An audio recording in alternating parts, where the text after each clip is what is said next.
चलिए, आज के क्लास में हम लोग मैथ का जो चैप्टर 15 है हमारा 14 है, ठीक है, स्टैटिस्टिक्स, ठीक है, उसको समझेंगे। बहुत इजी चैप्टर है, ध्यान से समझोगे बहुत जल्दी खत्म हो जाएगा, ठीक है। अच्छा, ये स्टैटिस्टिक्स का मतलब क्या होता है? ये स्टैटिस्टिक्स हमारे जीवन में या मैथ में क्या रोल निभाता है, पहले उसको समझ लेते हैं। बात समझ में आया? तो देखो, स्टैटिस्टिक्स का एक जनरल अगर हिंदी निकाला जाए तो इसका मतलब होता है आंकड़ा, है ना। आंकड़ा, आंकड़ा का मतलब क्या होता है? जब आप लोग बहुत सारे डेटा का कलेक्शन करते हो। अब बोलोगे सर ये डेटा क्या है, आज के जमाने में इस डेटा का रोल क्या है? तो एक बात बताता हूँ, क्या किया जाता है, हम लोग हमेशा लगातार क्या करते हैं, डेटा को कलेक्ट कर रहे हैं, है ना। डेटा क्या है? फिगर एंड फैक्ट्स, यानी कोई इंफॉर्मेशन, है ना, उस इंफॉर्मेशन को लेकर के हम लोगों को पता चलता है कि आगे का हम लोग कोई रणनीति निकाल सकते हैं। एग्जाम्पल के तौर पर बड़ी बड़ी कंपनियां जो हैं, जैसे अमेजॉन, फ्लिपकार्ट, ये लोग क्या करती हैं? ये लोग उन बच्चों को हायर करती हैं जिनको स्टैटिस्टिक्स आता है, जिनको स्टैटिस्टिक्स से बने कंप्यूटर में डेटा को इनफिल्ड करना, डेटा को स्टोर करने आता है, उनको वो हायर करती हैं और महीने का 50-60 हजार रुपया पे करती हैं। तो ये लोग करते क्या है? ये लोग बस ये पता लगाते हैं कि किस आईडी से, है ना, किस आईडी से अमेजॉन पर क्या सर्च किया गया, ठीक है। अगर आप कोई कुर्ती मान लीजिए सर्च किए हो, तो आपको, आप गूगल के कहीं भी चले जाओ, आपको कुर्ती का एडवर्टीजमेंट दिखाया जाएगा। मान लो कोई बच्चा रिमोट कंट्रोल कार सर्च मार दिया है ना, तो जहां भी गूगल को सर्च करेगा तो वहां पर उसको ना ऑफर दिखाया जाएगा कि रिमोट कंट्रोल कार इतना का है, यहां से आप खरीद सकते हो। तो ये कर क्या रहा है, ये हो क्या रहा है? यहां पर क्या किया जाता है, डेटा को कलेक्ट किया जाता है और उस डेटा से हम लोग पता लगाते हैं कि असलियत में कितना खर्चा होगा या नहीं होगा। तो एक जनरल एग्जांपल देते हैं, मान लो किसी घर में शादी है ना, किसी के घर में शादी है, तो देखना जो टेंट डालने वाला आता है वो सबसे पहले उस आदमी को ये पूछता है जिसके घर में शादी है, वो बोलता है कितने लोगों को बुलाइएगा, मेहमान बताइए कितने नंबर ऑफ मेहमान आएंगे, एक लगभग बताइए, एग्जैक्ट तो नहीं बताया जा सकता क्योंकि बेगानी शादी में अब्दुल्ला दीवाना होता है। बात समझ में आया ना? बुलाए जाने पर भी बस कपड़ा पहन लिया जाएगा अच्छा सा, और है ना, उसके बाद तो चल जाता है काम, वो दूसरा चीज है। बात समझ में आया? अब कौन कितना किया मैं ये नहीं पूछने जा रहा हूँ, ठीक है। अच्छा, तो कहने का मतलब क्या है कि वो जो टेंट पर डालने वाला है वो क्या करता है, वो ये पूछता है कि आप मेहमान कितने को बुलाओगे, क्योंकि जैसे मेहमान का आंकड़ा, देखो मैं क्या वर्ड यूज किया, आंकड़ा मतलब स्टैटिस्टिक्स, जैसे ही मेहमान का आंकड़ा मतलब नंबर ऑफ पीपल पता चल जाता है, अब वहां से पता चलता है कितने चेयर की जरूरत पड़ेगी, कितने स्क्वायर फीट की जरूरत पड़ेगी, कितने खाने की जरूरत पड़ेगी, कितने प्लेट की जरूरत पड़ेगी, कितने गिलास की जरूरत पड़ेगी, मतलब एक ओवरऑल आइडिया मिल जाता है। किससे पता चला? आंकड़ा से, है ना, स्टैटिस्टिक्स से। अगर ये नहीं रहता तो पता लगाना मुश्किल हो जाता। दूसरी बात, चलो ये तो हो गया शादी की बात है। अगर हम लोग थोड़ा क्रिकेट मैच में चले जाते हैं, है ना, बहुत सारे ऐसे बच्चे हैं जिनको 3 घंटा का मैच देखने का पसंद नहीं है, लेकिन फिर भी मैच का जानकारी लेना है, तो वो क्या करते हैं, लास्ट में जो ग्राफ दिया रहता है ना, सिर्फ ग्राफ को देख करके समझ जाते हैं, अच्छा सचिन तेंदुलकर सेंचुरी बनाया था, इस ओवर में ज्यादा विकेट गिरा था, मतलब वो क्या हो रहा है, विजुअलाइज कर ले रहे हैं। तो देखो क्या हुआ, स्टैटिस्टिक्स में हम लोग डेटा को कलेक्ट करते हैं, डेटा को कलेक्ट करते हैं, फिर डेटा को एनालाइज करते हैं, फिर डेटा को एनालाइज करते हैं। एनालाइज का मतलब क्या हुआ, जैसे मान लो कि क्या हुआ कि हाँ, जनगणना हुआ, जनगणना, अब जनगणना जानते हो ना, सेंसस, है ना, सेंसस हर 10 साल में होता है, जिसमें यह देखा जाता है कि सुल्तान नगर में कितने परिवार रहते हैं। अच्छा, पहले तो यह पता चलेगा कितने परिवार रहते हैं, फिर पता चलेगा उस परिवार में कितने दादा दादी नाना नानी रहते हैं, है ना, मतलब एजेड लोग 60 अबव कितने रहते हैं, है ना, फिर उसमें यह पता चलता है मेल कितने रहते हैं, फीमेल कितने रहते हैं। तो ये हो क्या रहा है, पहले हम लोग डेटा को कलेक्ट किए, है ना, डेटा को कलेक्ट करने के बाद हम लोग डेटा को मैनिपुलेट करते हैं, यानी उसको एनालाइज करते हैं, समझते हैं। जैसे मान लो कि अभी सरकार के पास 2011 का सेंसस रखा हुआ होगा, उस 2011 के सेंसस से एक ओवरऑल आइडिया मिल गया है कि 18 साल से ज्यादा उम्र के लोग मेरे देश में कितने हैं, है ना। तब उस हिसाब से वो पता लगा कि अच्छा मेरे यहां पर मान लो 20 करोड़ लोग हैं, सपोज दैट, है ना, कि इतने लोग हैं, तब इसका मतलब हमको इतना वैक्सीन इंपोर्ट करवाना पड़ेगा या इतना वैक्सीन खरीदना पड़ेगा। मेरी बात समझ में आ रहा है? तो आखिर ये कैसे पता चला? आंकड़ा था तब तो। अगर आंकड़ा रहता ही नहीं तो क्या पता लग पाता?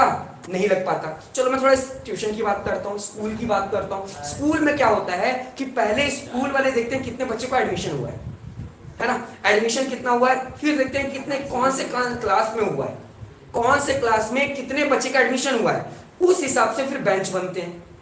बात समझ में आ रहा है? उतने क्वेश्चन पेपर्स बनते हैं, नंबर ऑफ पर्सन को देख करके क्वेश्चन। अब मान लो कि बच्चा है 10, हम छाप देंगे 50, तो आखिर ये तो वेस्टेज ही ना हो रहा है? वेस्टेज नहीं करना है। आप बोलोगे कंजूस, नहीं, इसको कंजूसी नहीं बोलेंगे, इसको वेस्टेज बोला जाएगा। बात समझ में आया? तो अगर आपको पहले स्कूल वाले या ट्यूशन वाले अगर आप पहले से क्या कर ले रहे हैं, स्टैटिस्टिक्स मतलब डेटा को कलेक्ट कर ले रहे हैं, और डेटा को कलेक्ट करने के बाद कोई स्टेप्स ले रहे हैं, तो वो सही बात है ना। तो ये एक बहुत बड़ा ब्रांच है किसका? मैथ का।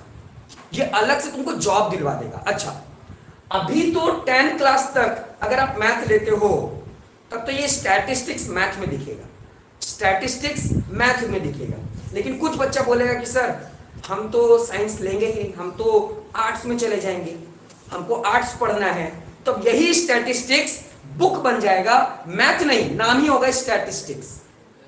इकोनॉमिक्स के ग्रुप में आएगा ये, इकोनॉमिक्स, अर्थव्यवस्था, उसमें हम लोगों को ये पढ़ना पड़ जाएगा। अच्छा, कुछ बोलेगा सर पक्का ही मेरे पास नहीं आएगा क्योंकि हम तो लेंगे कॉमर्स, कॉमर्स में भी मैथ नहीं लेंगे। तब सुन लो, उसमें भी आएगा इकोनॉमिक्स, और इकोनॉमिक्स में क्या आता है? स्टैटिस्टिक्स। मतलब साइंस वाला बच्चा स्टैटिस्टिक्स पढ़ेगा मैथ में, कॉमर्स वाला बच्चा स्टैटिस्टिक्स पढ़ेगा इकोनॉमिक्स में, आर्ट्स वाला बच्चा स्टैटिस्टिक्स पढ़ेगा इकोनॉमिक्स में। मतलब स्टैटिस्टिक्स आपका साथ नहीं छोड़ेगा। बात समझ में आया? तो इसका मतलब यह है कि ओवरऑल आपको ये एकदम अच्छे से समझ लेना है कि स्टैटिस्टिक्स का मतलब हुआ क्या। तो सबसे नॉर्मल भाषा क्या बताया कि स्टैटिस्टिक्स एक बोल सकते हैं आंकड़ा है। आंकड़ा मतलब कि कलेक्शन ऑफ डेटा। डेटा मतलब किसी भी चीज का वो डेटा हो सकता है ना, कि एक घर में ये हो सकता है कि हर महीना डेटा ये बनता है कि मेरा खर्चा कहाँ कहाँ कितना कितना होता है ना, दूध का, पानी का, राशन का, ट्यूशन का, स्कूल का, कपड़े का, बहुत सारा चीज का, है ना। ये आप नहीं कलेक्ट करते, ये आपके मम्मी पापा कलेक्ट करते हैं, है ना। अच्छा, बकायदा आपके मम्मी पापा कॉपी किताब में नहीं लिखते तो अपने दिमाग में लिख करके रखते हैं। तो ये डिपेंड करता है, ये डिपेंड करता है। बहुत सारे लोग डायरी में लिख के रखते हैं, है ना, कि हम भूल ना जाए हमको ये क्या क्या काम करना है। तो ये वही चीज हो गया।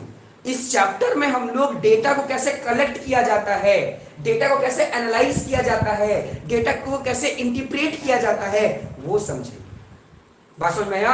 डेटा को इंटरप्रेट करने भी आना चाहिए। अच्छा, डेटा को इंटरप्रेट का मतलब क्या होता है? जैसे एग्जांपल के तौर पर मान लो कि ये गजाला कुछ लिखी, ठीक है, कुछ लिखी,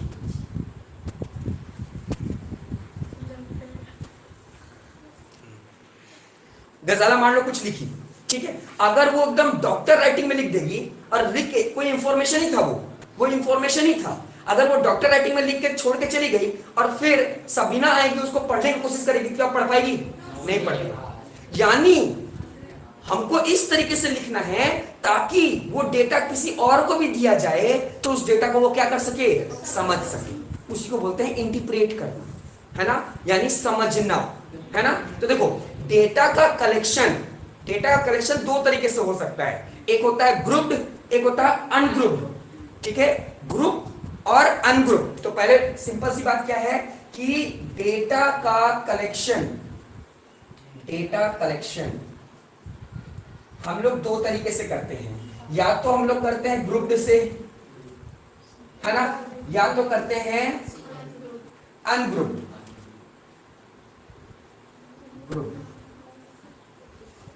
ठीक है, तो पहले अनग्रुप्ड का मतलब क्या हुआ? अनग्रुप्ड का मतलब क्या हुआ कि आप एक पेपर लेके गए किसी घर में और पूछे कि आपके घर में कितने लोग हैं, वो बोला 3।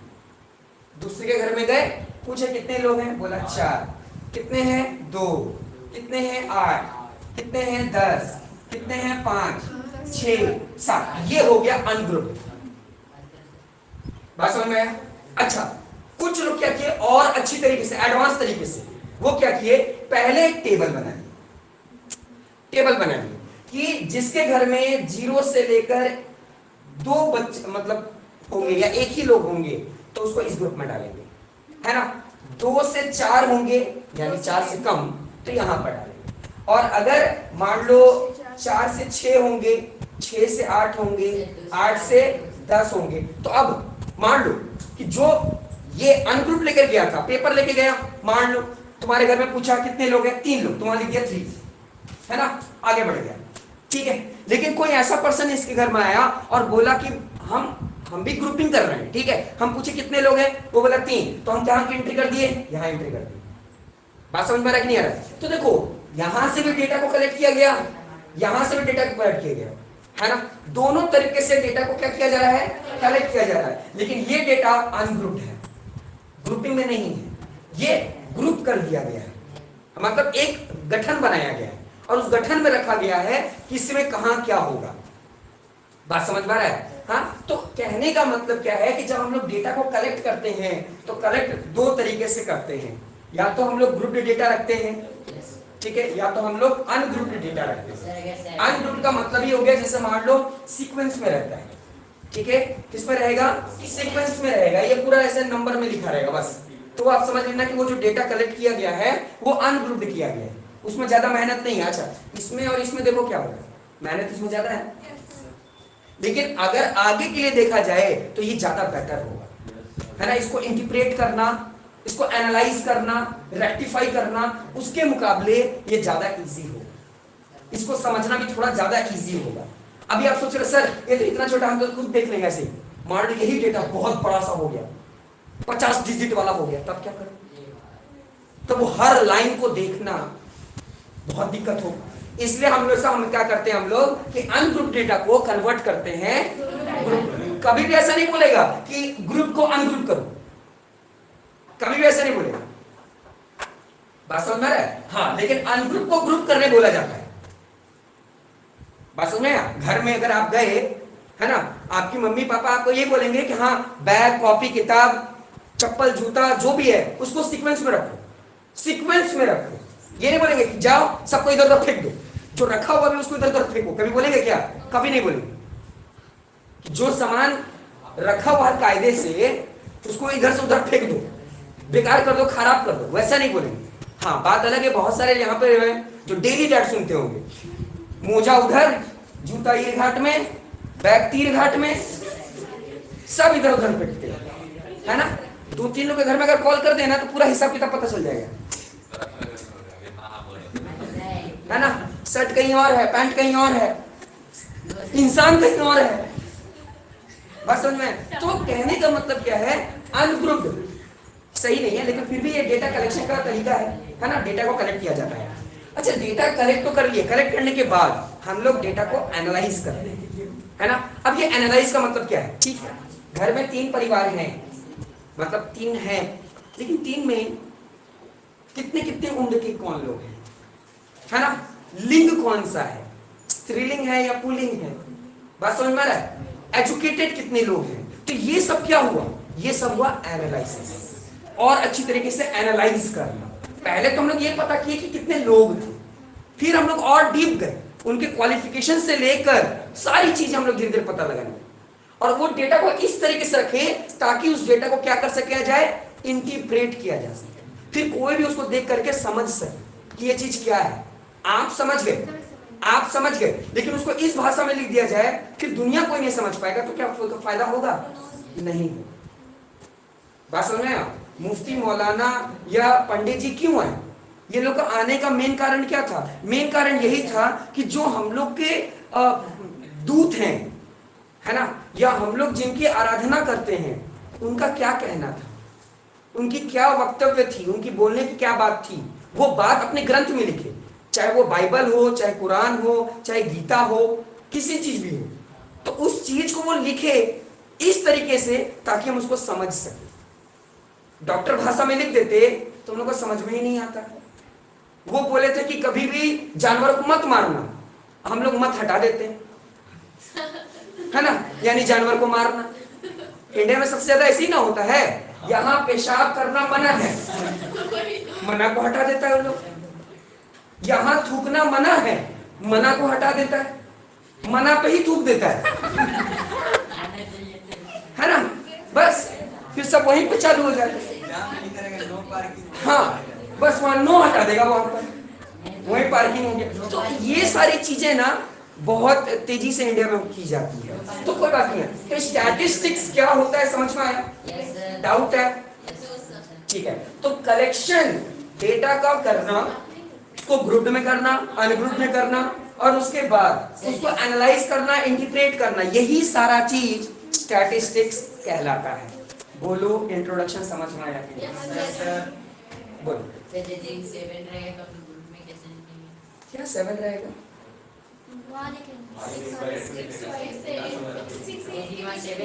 हाँ। तो बताओ तुम 7 कहाँ पर आएगा? कोना में आएगा?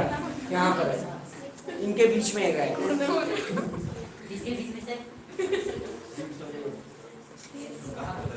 ठीक है, चल आगे देखते हैं।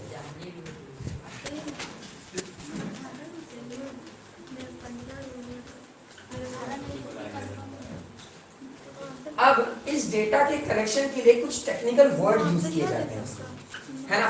कुछ टेक्निकल वर्ड को हम लोग देखते हैं, ठीक है।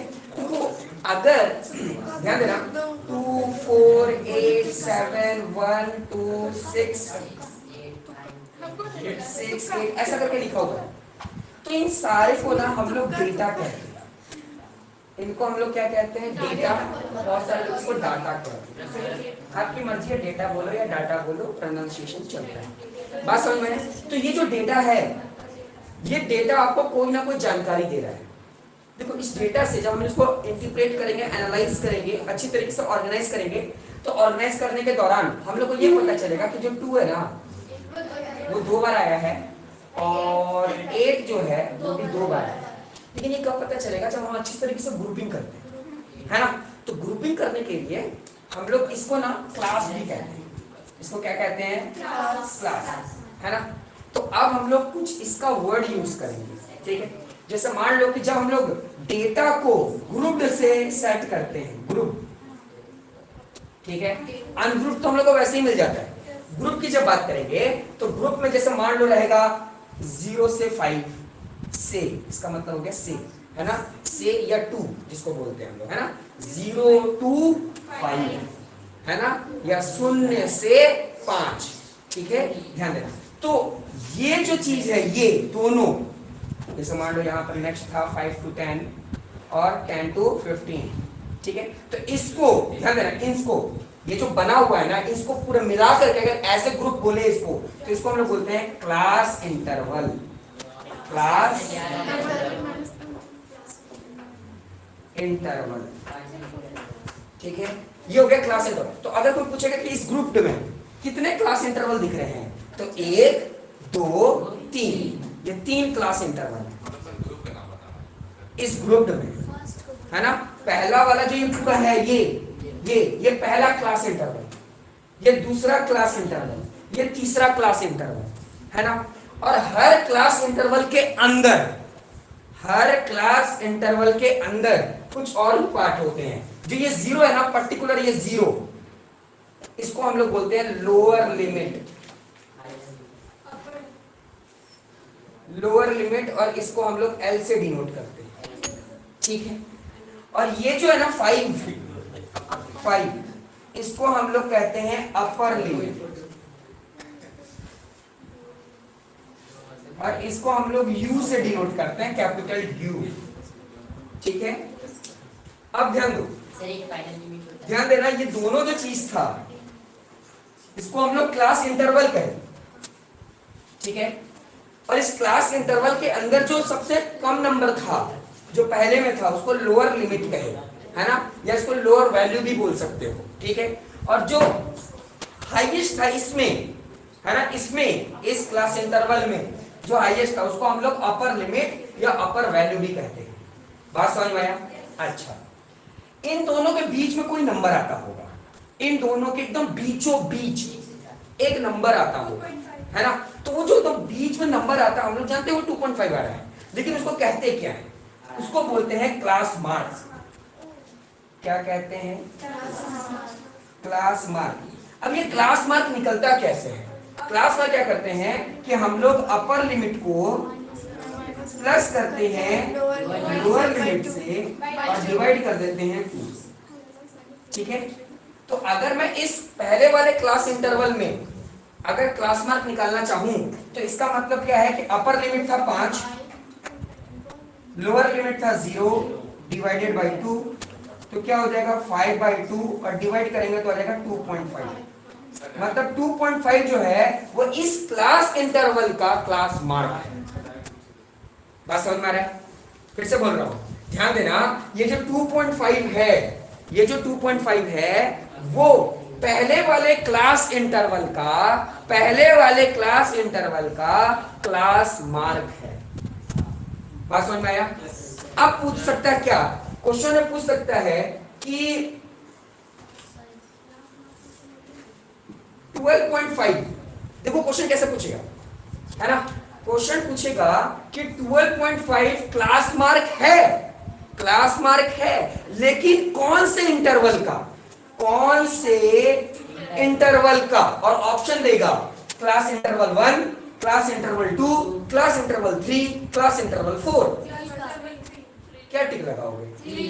3 लगाओगे, क्योंकि देखो ये 12.5, तो अगर हम इन दोनों को ऐड करते हैं तो कितना आ जाएगा? 15। अब 15 को जब 2 से डिवाइड करेंगे तो कितना है? 7.5, तो इसका क्लास मार्क 7.5 है। अच्छा, इसको अगर ऐड करें तो कितना हो जाएगा? 25, है ना? 25 को अगर आधा करें तो कितना आ जाएगा? 12.5, यानी इसी से आता है।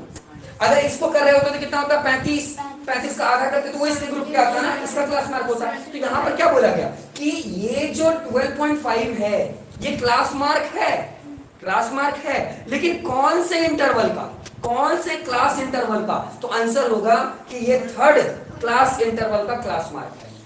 बोलो समझ में आ रहा है? yes, आया? उधर आ रहा है समझ में? उधर तुम लोगों को आ रहा है? तुम लोगों को? तुम्हें जी? हाँ, प्लस करना बहुत जरूरी है। क्या होता नहीं, यहाँ पर हम 4 ही बनाए, होने वाला तो 100 तक जा सकता है और भी आगे जा सकता है, जितना चाहो उतना तुम बना सकते हो, तो डेटा कितना बड़ा कलेक्ट कर रही हो उस पर डिपेंड कर रहा है। बात समझ में आया? तो हम लोग क्लास इंटरवल समझ गए, उसके अंदर लोअर लिमिट अपर लिमिट आता है ये समझ गए, क्लास मार्क समझ गए, ठीक है? अब हम लोग देखते हैं क्लास साइज, है ना? एक और वर्ड आता है क्या? Class size. क्लास साइज, ठीक है? अब ये क्लास साइज कैसे निकलता है? क्लास साइज निकलता है जब आप अपर लिमिट को माइनस कर दोगे लोअर लिमिट से, है ना? जब आप अपर लिमिट को माइनस कर दोगे लोअर लिमिट से तो आपका क्लास साइज निकल कर आ जाएगा। तो चलो किसी का भी निकाल कर देखते हैं, चलो इसी का थर्ड का ही निकाल कर देखते हैं, है ना? थर्ड का क्लास साइज क्या है? तो थर्ड का क्लास साइज होगा हमारा 15 माइनस 10, इसका मतलब क्या हो गया? 5। ये इसका क्लास साइज होगा। बात समझ में आया? यानी इन दोनों के बीच में कितना का डिफरेंस है? 5 का, 5 का। बोलो समझ में आ रहा है? आ रहा है? डाउट है? ठीक है, जल्दी से लिख लो।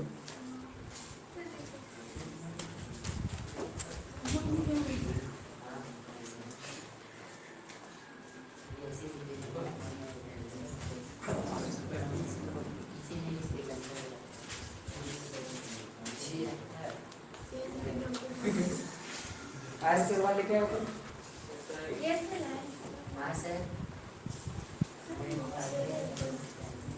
हो गया ना सर?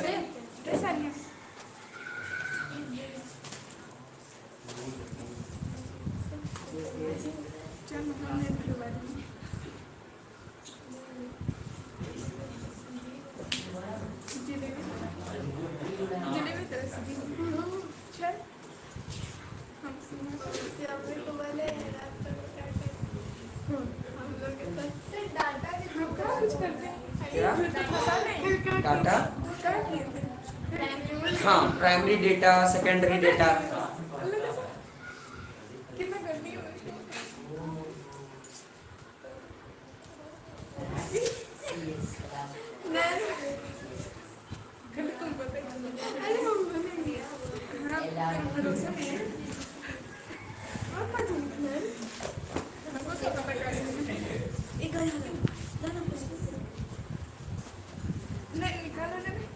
बहुत टेंशन है तेरा इसमें क्या चीज लिखी थी?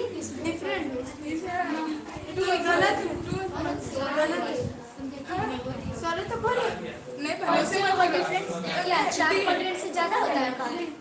बोलो 4 क्वाड्रेंट से ज्यादा होता है। तनाव मत सुनो ना, इसका डिफरेंट क्वाड्रेंट बोले सर, डी बोले थे सर। पगाव में क्वाड्रेंट पर कि नहीं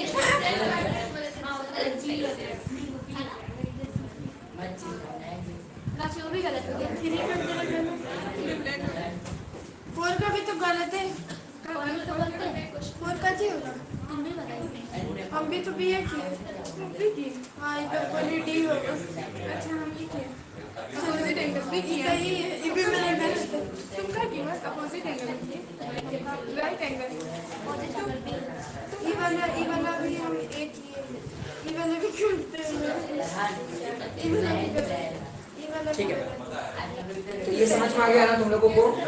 इसमें कोई डाउट है? ठीक है, अब देखो ये जो फॉर्मूला हम लोग को मिला है, ये बहुत इंपॉर्टेंट है, ध्यान देना। ठीक है, ये बहुत इंपॉर्टेंट है। इसी से आपको लोअर लिमिट भी निकालने आना चाहिए और इसी से अपर लिमिट भी निकालने आना चाहिए। ठीक है, तो देखो अगर लोअर लिमिट निकालना होगा, सिर्फ लोअर लिमिट, ठीक है, लोअर लिमिट कैसे निकलेगा? क्लास मार्क, ठीक है, क्लास मार्क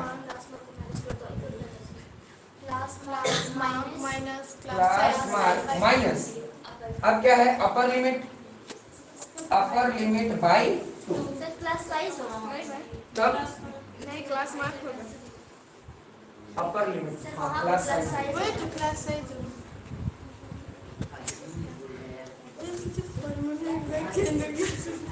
वही ना याद करे थे। ठीक है, तो लोअर लिमिट निकालने के लिए क्या करते हैं हम लोग?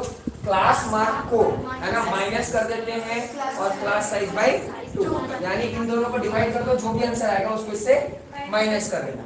अगर हमको अपर लिमिट निकालना होगा तो क्या करना होगा? क्लास मार्क यहाँ प्लस लग जाएगा, अपर के लिए क्या हो जाता है? प्लस लग जाता है, क्लास साइज बाई 2। ये फॉर्मूला है जनरल। ठीक है, जनरल फॉर्मूला इतना अगर तुम लोग कर लेते हो तो काम हो जाएगा। एक और फॉर्मूला आता है रेंज का, रेंज। तो रेंज तो वैसे ग्रुप में नहीं आता, रेंज जब भी आएगा ना वो अनग्रुप में आएगा, है ना। तो उसमें करते क्या है? जो हाईएस्ट ऑब्जर्वेशन होता है, हाईएस्ट, उसको माइनस कर देते हैं लोएस्ट, है ना। हाईएस्ट वैल्यू को लोएस्ट वैल्यू से क्या कर देते हैं? माइनस कर देते हैं, तो रेंज आ जाता है। रेंज जनरली देखना अनग्रुप डिस्टेंस पूछता है, अनग्रुप, है ना। हाँ, जो रेंज निकालने के लिए देगा ना, वो डेटा जो रहेगा हमारे पास वो अनग्रुप डेटा रहेगा, उसमें से हम लोग को रेंज निकालने के लिए देगा, है ना। ग्रुप वाले में से ये सारी चीजें हैं। ये अभी जो मैं बोर्ड में बनाया, अगर आपको ये समझ में नहीं आया है तो फिर इस चैप्टर में आपको होगा दिक्कत। बात अलग है कि ये जो कोरोना वाला जो समय चल रहा है उसके लिए अगर देखा जाए तो आप लोग का मीन मीडियन मोड जो आपका 14.3 है वो डिलीट है, 14.3 एक्सरसाइज नहीं आएगा। लेकिन इसका मतलब ये नहीं कि आपको सीखना नहीं, एग्जाम में नहीं आएगा। हाँ, सिखा देंगे। बात समझ में आया? यहाँ पर इस फॉर्मूला में किसी को डाउट है तो जल्दी से बोलो। कोई डाउट है फॉर्मूला में किसी को? हाँ बोलो। क्लास साइज देखो हम बताए ना कि क्लास साइज कैसे निकलता है? Upper limit minus lower limit, वही है क्लास साइज। यानी इन दोनों का बीच का जो डिफरेंस है, इन दोनों के बीच की जो दूरी है वही क्या है, class size. Sir upper limit और लोअर लिमिट का फॉर्मूला सेम है। यहाँ देखो, हाँ वही प्लस माइनस। हाँ बात समझ में आया, ठीक, मिटा दूं इसे। चलिए अब हम लोग एक्सरसाइज को आराम से सॉल्व कर सकते हैं, ठीक है। चलिए तब एक्सरसाइज करो।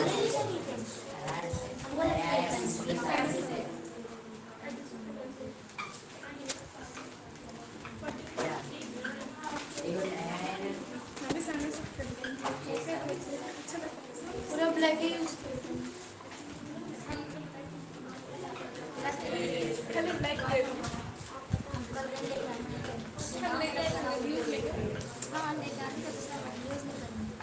नाम दूसरा कैसे लिखा है, गणित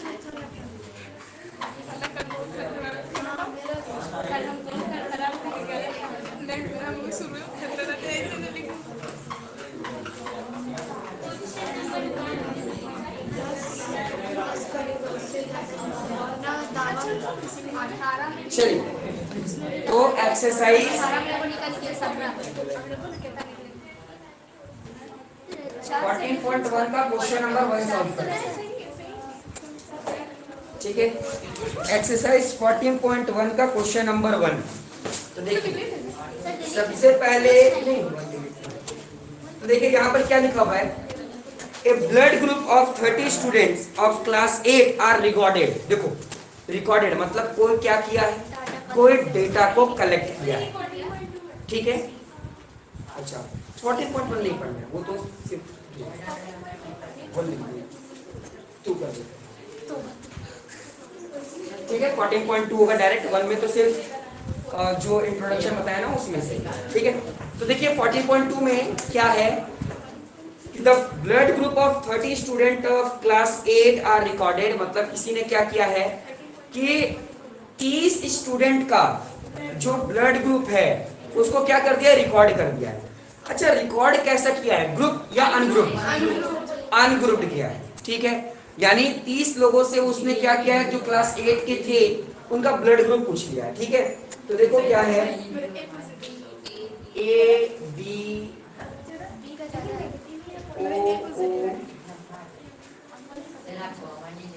ए बी ओ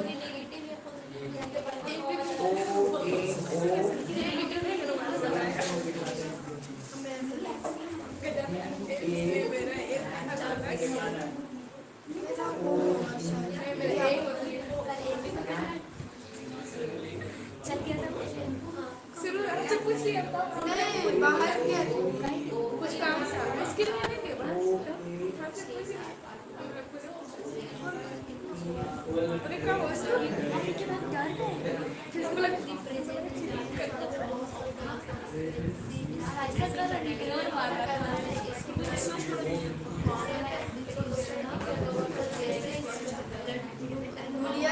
देखिए यहाँ पर बताओ, ये सब काम कर रहे हो। तो अब देखिए हम लोग को क्या करना है, अनग्रुप्ड को ग्रुप करना है। तो सबसे पहले ग्रुप करने के लिए ध्यान दीजिए, आपको एक टेबल बनाना होगा, ठीक है। ये ऊपर में सबसे ऊपर में जो पहला हम लोग लेंगे, यहाँ पर हम लोग क्या लिखेंगे, ब्लड ग्रुप, ठीक है। उसके बाद हम लोग को बनाना होगा टैली मार्क, और उसके बाद फ्रीक्वेंसी, ठीक है। तो देखिए पहला जो ग्रुप बनाएंगे उसमें हम लोग देखेंगे कि कौन ग्रुप है, कौन कौन सा। तो एक ए है, बी है, ओ है, और कोई नहीं है, ठीक है। अब देखो काउंट करने का दो तरीका है आपको, या तो एक एक करके काउंट करते जाओ, या तो एक ही बार काउंट करके लिख लो। लेकिन मैं आपको सिर्फ यही सलाह दूंगा कि एक एक करके काउंट करना ही बेहतर होता है, गलतियों से बचते हो। क्योंकि कभी कभी कुछ बच्चे क्या करते हैं, 2 + 2 5 लिख देते हैं। बात समझ में आया। तो बात अलग है कि टीचर जानता है कि वो गलती से गलती कर दिया है, वो पक्का जानता होगा कि इसका आंसर 4 होगा, लेकिन आप नंबर तो नहीं ना मिलेगा, सोच करके देखो। आप मन में सोच के रखे हो कि ए आंसर सही होगा, लेकिन उसके ऊपर सी लिखा हुआ है, तो क्या आपका मन का माना जाएगा या फिर जो आपका कॉपी है वो देखा जाएगा? बात समझ में आया? तो यही चीज आपको देखना है। तो मैं तो जिस तरीके से काउंट करता हूँ वैसे ही करूंगा, ठीक है? तो देखिए यहाँ पर एक ए है, तो मैं यहाँ पर एक पहली बार कौन बना दिया, यहाँ पर भी ए है तो यहाँ पर भी एक और एक, यहाँ बी है, यहाँ एक ए बी ओ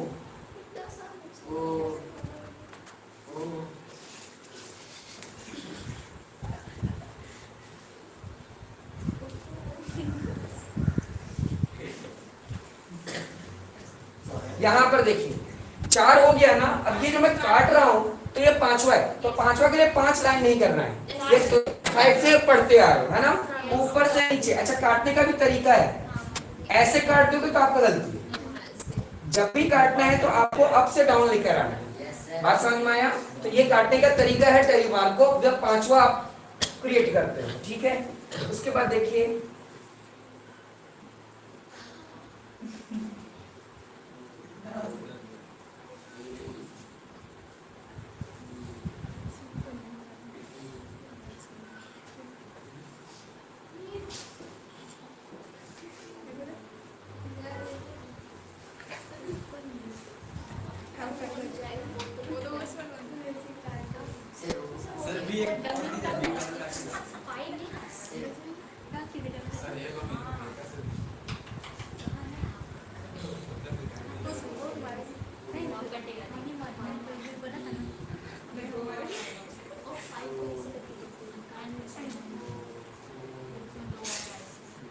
ठीक है।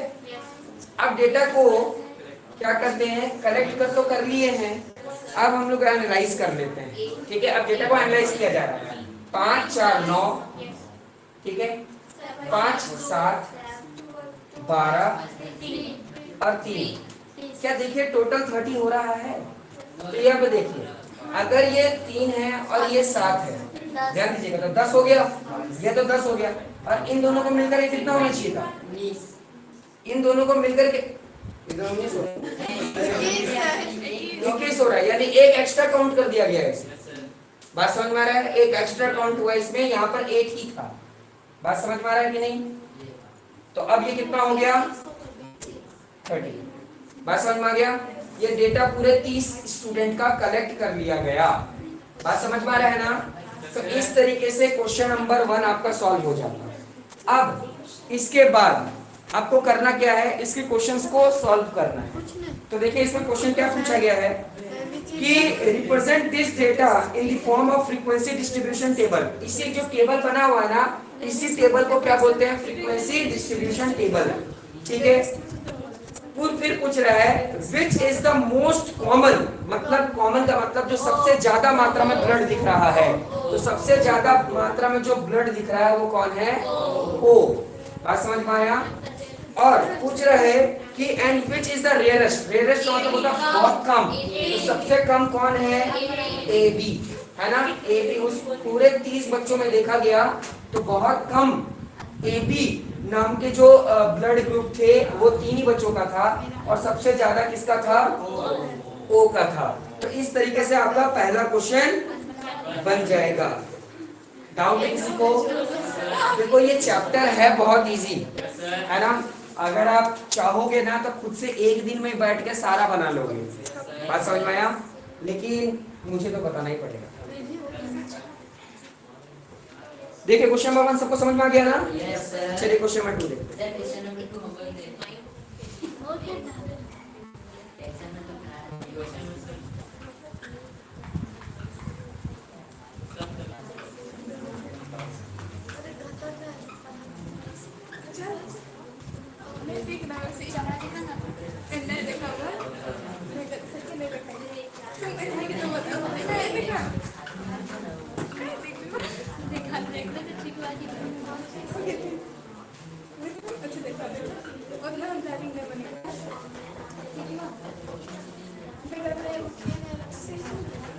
चलिए क्वेश्चन नंबर 2 देख लेते हैं। देखिए क्वेश्चन नंबर 2 में क्या दिया हुआ है, यहाँ पे भी जो डेटा दिया गया है वो ग्रुप्ड है कि अनग्रुप्ड है? अनग्रुप्ड है। तो the distance in kilometre of the 40 engineers for their resistance to their place of the work were found as follow. मतलब कुल मिलाकर 40 इंजीनियर हैं और 40 इंजीनियर के घर से उनके वर्क की दूरी दी गई है। तो ये जो पहला दिया हुआ है ना 5, ये 5 मतलब बताया जा रहा है कि पहला जो इंजीनियर है उसके घर से उसका ऑफिस जहां पर वो काम करता है 5 किलोमीटर की दूरी पे। जस्ट उसके बगल में देखो लिखा हुआ 3 का मतलब कि जो दूसरा इंजीनियर है उसके घर से लेकर उसका जो ऑफिस है वो कितने दूरी पर है? बात समझ में आ रहा है? सो वन ऐसा डेटा दिया गया है। सबसे लास्ट वाला का देख लेते हैं। जो 40 नंबर वाला इंजीनियर है उसके घर से उसका ऑफिस 12 किलोमीटर दूरी पर है। तुमको समझ में आ रहा है? सच बताओ, सभी को समझ में आ रहा है? डाउट है किसी को? ठीक है, अब हमसे क्या पूछ रहे हैं, देखो कंस्ट्रक्ट ए ग्रुप्ड फ्रीक्वेंसी डिस्ट्रीब्यूशन टेबल, मतलब हमको टेबल बनाना है ना। फिर क्या बोल रहा है, क्लास साइज कितने का होना चाहिए? 5 का, मतलब डिफरेंस कितने का होना चाहिए? 5 का डिफरेंस होना चाहिए। क्लास साइज अगर बड़ा रहेगा और क्लास इंटरवल देखो कहां से कहां तक बोल रहा है, 0 से स्टार्ट करो, है ना। तो जो हम लोग टेबल लेंगे, है ना, जो हम लोग लेंगे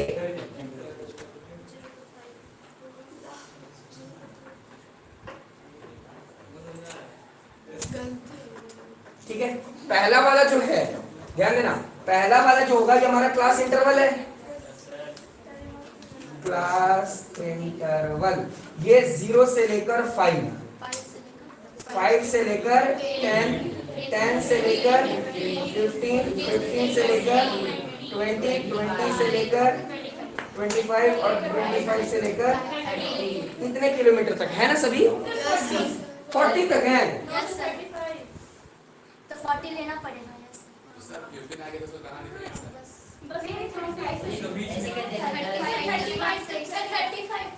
हाईएस्ट 35 तक था, इसलिए हम लोग 35 तक चले गए।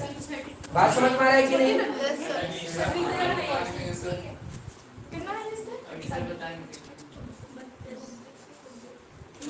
यहाँ पर हम लोग टैली मार्क लिखेंगे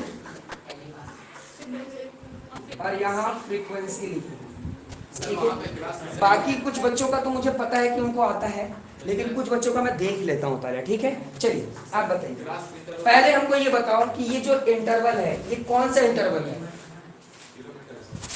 फर्स्ट इंटरवल, ये पहला क्लास इंटरवल, ये दूसरा क्लास इंटरवल, ये तीसरा क्लास इंटरवल है, सो ऑन। बात समझ में आ गया?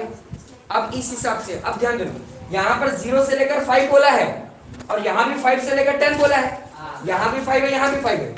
अगर 5 पहला वाला जो आया है वो 5 किलोमीटर वाला आया है, ठीक है। तो इस 5 की एंट्री फर्स्ट क्लास इंटरवल में होगी या सेकंड में होगा हमेशा। ध्यान देना, ये जो पहला वाला है भले यहाँ 5 तक लिखा है लेकिन ये लेगा कहाँ तक? 4 तक। यहाँ 5 से 10 तक लिखा है लेकिन लेगा कहाँ तक? 9 तक, ठीक है। बात समझ में आ रहा है ना? हाँ, तो उस तरीके से हम लोग को कलेक्ट करते हैं। ये जो अपर लिमिट है ना, अगर ये 5 आया तो ये 5 दो जगह है, ये 10 दो जगह है ना। तो अगर 10 की अगर एंट्री करनी है हमें तो 10 तो एक है और दो जगह तो एंट्री कर नहीं सकते, इसलिए हम लोग ये थर्ड वाले इंटरवल पे करेंगे। इस पे एंट्री होगी, इस पे नहीं होगा, क्योंकि यहाँ 5 से 10 बोला तो है लेकिन काउंट कहाँ तक करना है? 9 तक। बात समझ में आया ना? तुम बताओ जी, यहाँ पर लिखा हुआ है सेकंड नंबर पर 3, पहला वाला तुम लोग कर दिए 5, सर वहाँ पे लिख दीजिए है ना, 5 कर दिए, यहाँ पर आगे, ठीक है। दूसरा है 3, बताओ कहाँ एंट्री होगा? सेकंड वाला में होगा सर। 5 का एंट्री कर दिया हम लोग, ठीक है। बोलो, ये जो 3 है वो कहाँ पर आएगा? 0 से 5 के बीच में, 5 से 10 के बीच में, 10 से 15 के बीच में, 30 के 35 के बीच में, कहां पर आएगा ये 3? 0 से 5। तो इंटरवल, पहला इंटरवल, दूसरा क्लास इंटरवल या तीसरा क्लास इंटरवल? पहला क्लास इंटरवल पर, तो वहां पर हम क्या कर देंगे? एंट्री कर देंगे 1। बात समझ में आया? ठीक है, बुक उनके पास है ना? हाँ, बारी बारी से तुम दोनों बताओगे, दे दो कॉपी उनको। बुक नहीं लिख सकते हैं, जल्दी देखो। नेक्स्ट बताओ, 3 हो गया, 3 के बाद क्या है? 3 के बाद 10 है। बताओ, तुम बताओ जी, 10 कौन से क्लास इंटरवल पे आएगा? कौन सा इंटरवल? Third interval. बात समझ में आ गया? 20 तुम बताओ 20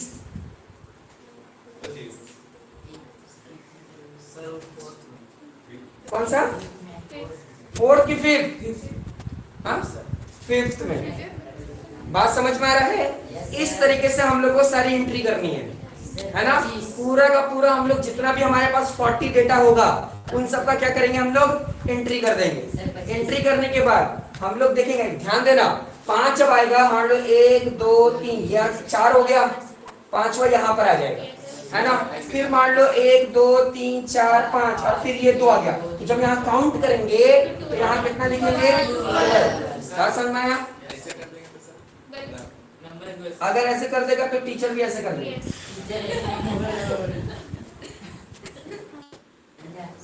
समझ में आया?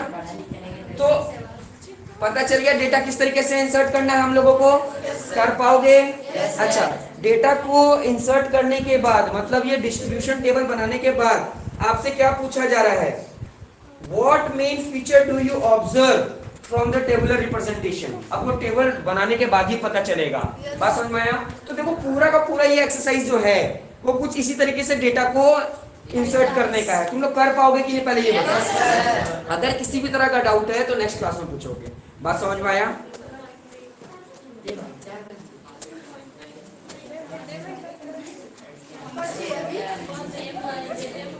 अभी टाइम है। हाँ पॉइंट वाला कैसे करेंगे? तनवीर तुमको समझ में आ रहा है कि नहीं?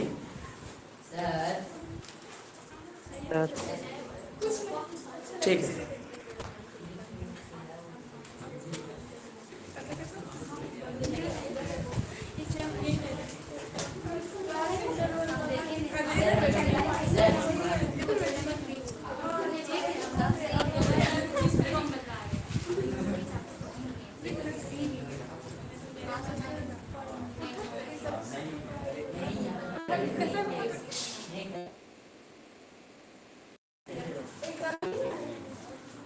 चलिए क्वेश्चन 3 पॉइंट है, ठीक है?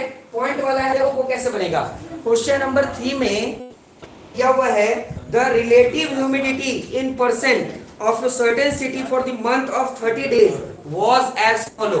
मतलब क्या किया गया? जो मेट्रोलॉजिस्ट हैं, मतलब जो वेदर को देखते हैं, पता लगा में देखे कि हर दिन ह्यूमिडिटी कितनी होती है। तो पहला दिन उनको ह्यूमिडिटी दिखा 98.1%, दूसरे दिन उनको कितना दिखा? 98.6%, तीसरे दिन कितना दिखा? 99.2%, फिर दिखा अगले दिन 90.3%। ऐसा करते करते कितने दिन तक वो देखे? 30 डेज तक, है ना? और 30 डेज जो 30 डेज था, जो सबसे लास्ट डेज था, उस समय जो ह्यूमिडिटी थी वो कितनी थी? 89। आप लोग डेटा देख पा रहे हो कि नहीं? डेटा यहाँ पर है, वही डेटा को आपको देखना है। बात समझ में आया? डेटा को देख लिए। ये ह्यूमिडिटी का मतलब क्या होता है? मैं तुम लोगों को बताया था, ह्यूमिडिटी का मतलब होता है आर्द्रता। आर्द्रता मतलब एयर में वाटर मॉलिक्यूल, है ना? एयर में वाटर मॉलिक्यूल्स कितने हैं उसी को ह्यूमिडिटी बोलते हैं। अब हम लोग को क्या बोला जा रहा है?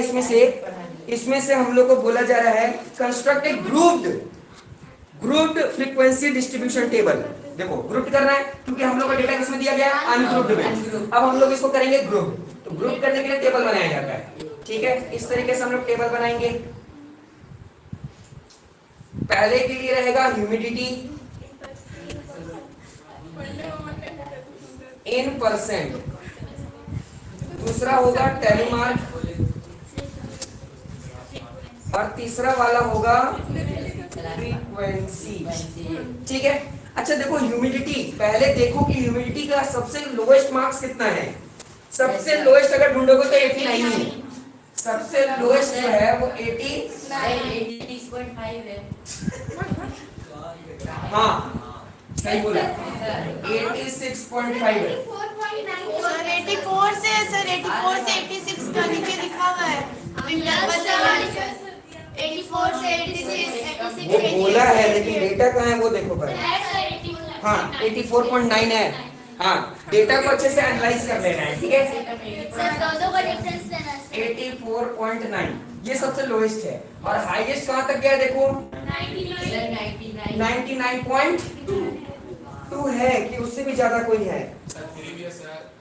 सर 99। हाँ 99.2 ही है सबसे हाईएस्ट, है ना। ये हम लोग को पता चल गया, ये दोनों हाईएस्ट और लोएस्ट डेटा है, ठीक है। जब ऑब्जर्वेशन देखोगे तो अच्छे से पता चल जाएगा। अब हम लोग को जो बोल रहा है डिस्ट्रीब्यूशन में, वो बोल रहा है ना दोनों का डिफरेंस लेना है, कितना 84 से 86 और उसके बाद कंटिन्यूअस है ना। फिर क्या है देखो 86 से 88, 88 से 90, 90 से 92 एंड सो ऑन।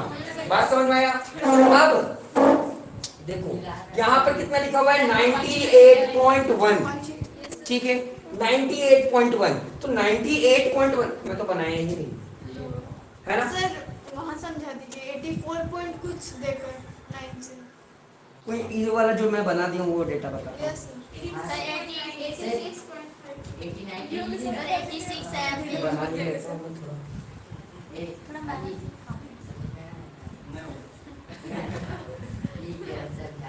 ठीक है यहाँ तक है। 98.2। ठीक है अब तो सारा डेटा है, बात समझ में आ गया। चलो देखो यहाँ पर कितना लिखा हुआ है। सबसे पहले दिया हुआ है 98.1। तो देखो 98.1 है ना, तो बच्चे कंफ्यूज होंगे। यहाँ देखो यहाँ भी 98 दिख रहा है, यहाँ भी 98 दिख रहा है, दोनों 98 दिख रहा है, लेकिन यहाँ पर क्या बोला है 98.1। तो ऑब्वियस सी बात है 98.1 में क्या बोला था, ये एक्सक्लूड करता है और यहाँ इंक्लूड होता है, यानी इसमें डेटा एक क्या होगा इंसर्ट होगा। बात समझ में आ रहा है कि नहीं आ रहा है।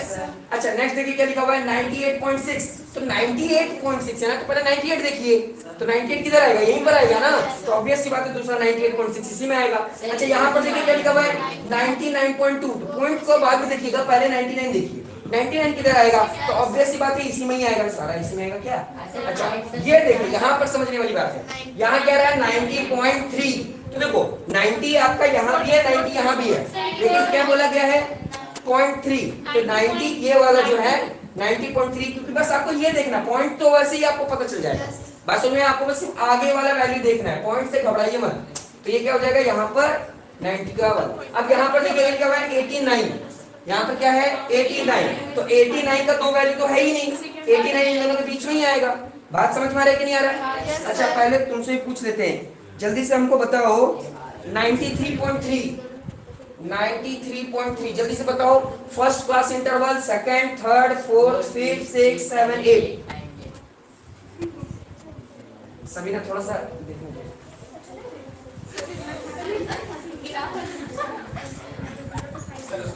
एक गोली बोलो ऑन साइड हो गई। इससे पहले सर आप क्लास 1 पे कैसे सुने थे? सही सुने थी खड़ा हो जाए। 93.3 93 कहाँ आएगा वो सोचो। 5 वाले में पहला, दूसरा, तीसरा, चौथा, पांचवा एकदम सही। सही तो बोल रहा हूँ। बात समझ में आया ना। हाँ यानी सभी ने सही से जगह दी, बहुत अच्छा सही समझ में आया ना। तो डेटा कैसे कलेक्ट करते हैं समझ में आ गया। पॉइंट में दिक्कत है, बन जाएगा। हाँ अब जैसे कलेक्ट कर लेंगे, मान लो ऐसे कलेक्ट हो जाता, उसके बाद काउंट करके यहाँ नंबर लिख लेंगे। जैसे यहाँ 3 है तो यहाँ पे क्या लिख देंगे 3। अच्छा एक बार ध्यान देने वाला क्या है कि इन सबको जब कलेक्ट करोगे ना, तो यहाँ पर जितना भी था यानी 30, तो यहाँ 30 आना चाहिए। 30 दिन का है। क्वेश्चन नंबर 3 बना लो, हाँ सर समझ गया। 30 days। ठीक है 30 डेज का डेटा है। क्वेश्चन नंबर 2 तो मैं बना लिए। पॉइंट वाला समझ में आया कि नहीं जल्दी बताओ। समझ में आ गया। डाउट है किसी को? पक्का। चलिए और भी कोई क्वेश्चन में डाउट है जल्दी से देख लो। वो टेबल बनाओ, उसके बाद टेबल बना लो, उसके बाद मेरा बोलेगा 7 नहीं 7 वाला में 3 को छोड़ के सबको ले लेना है। अच्छा 5 भी बता देता हूँ। देखो 5 के डेटा को, है ना, 5 का डेटा भी बता देता हूँ, बहुत इजी है वो भी।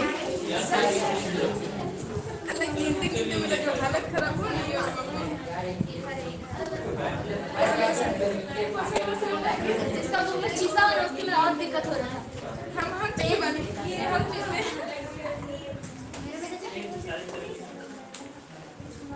मेरे में तो इतना मिटा रहा है।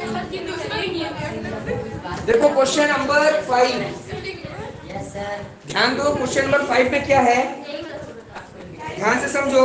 लिखा हुआ है, a study was conducted to find out the concentration of sulphur dioxide in air. क्या हुआ, एक स्टडी किया गया और स्टडी में देखा गया कि एयर में सल्फर डाइऑक्साइड कितने हैं। ठीक है, एयर में सल्फर डाइऑक्साइड की मात्रा कितनी है। बात समझ में आया।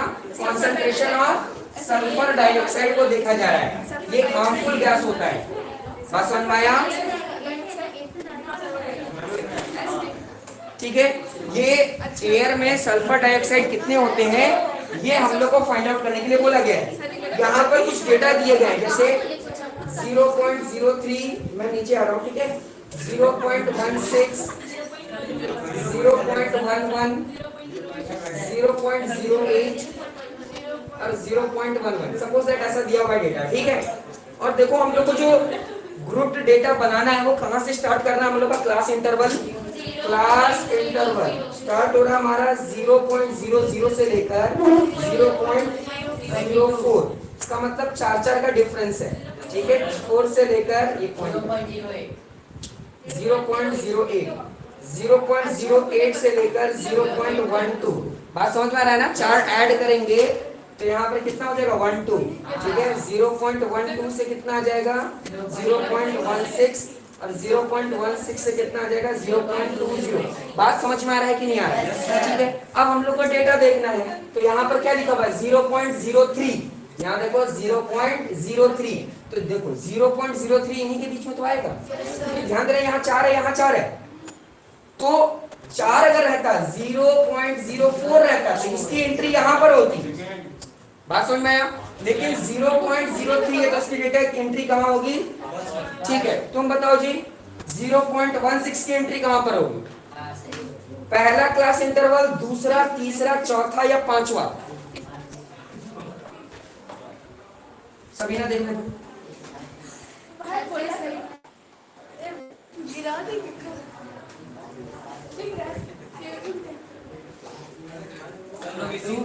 हाँ,